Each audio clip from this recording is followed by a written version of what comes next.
What's up, guys? This is the Gospel According to Mark with a C. He is I and I am he. Just taking some time to tell you exactly what's on my mind. Hope all is well with all of you out there.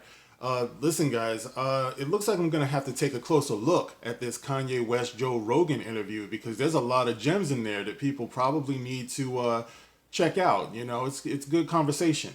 But I have this article here from Breitbart, and it's not only Star Wars, obviously. I mean, it's a very long interview that Kanye was talking about. Now, this one here, this actually speaks to exactly what I was saying in one of my last videos. That whole 50 cent G unit, and the G stands for gynecology. The G stands for G whiz because the man doesn't have any balls, it seems. You know, but anyway, I digress. You know, the article here, the headline is Kanye West says only racist liberals think black people can't make decisions for ourselves. All right. And here we go.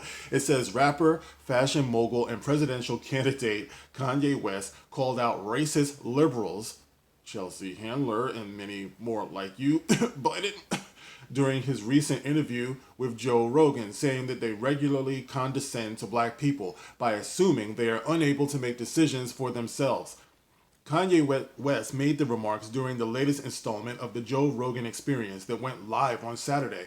During the rambling, nearly 3 hour conversation, West touched on numerous subjects, including the music and fashion industries, his foray into politics, and the condition of black people in America.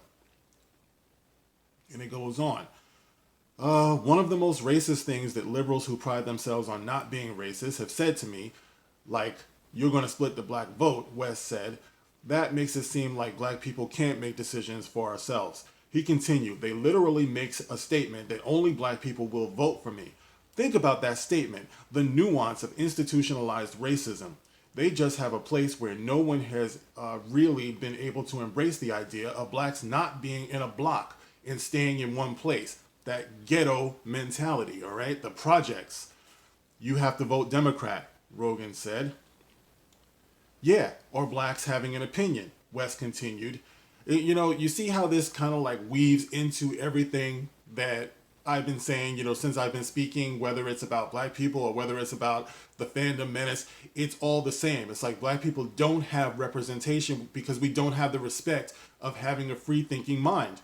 And that is an issue. That is actually the issue of the day, because if society can't accept that and we can't accept that in our very homes, you know, I see families being torn apart because they can't talk about their political differences because they don't respect their political differences. And most people are not even informed enough to have political differences. So there has to be a beginning, and the beginning has to be with the respect that we give each other to learn about the political spectrum. Most of us don't know. Like Public Enemy said, we don't know the game, you know, and it's past time that we caught up. So, yeah, or blacks having an opinion, West continued, like us not being on boards or us being handlers for other black people.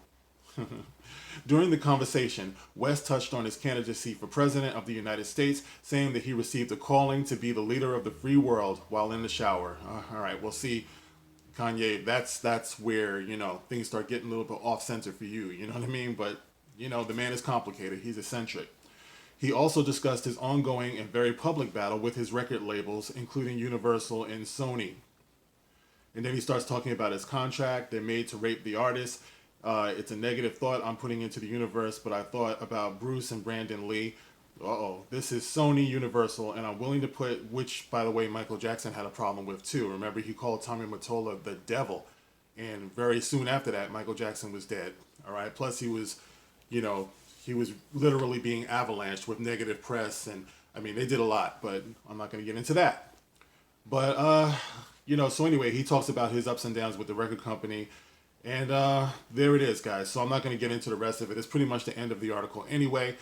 But it's something to think about, guys, because until we take ourselves seriously enough, you know, and also we respect one another's ability to actually go out and learn all of this, then we are going to be cattle, you know, for people to tell you to go this way and to go that way. And you're supposed to move together.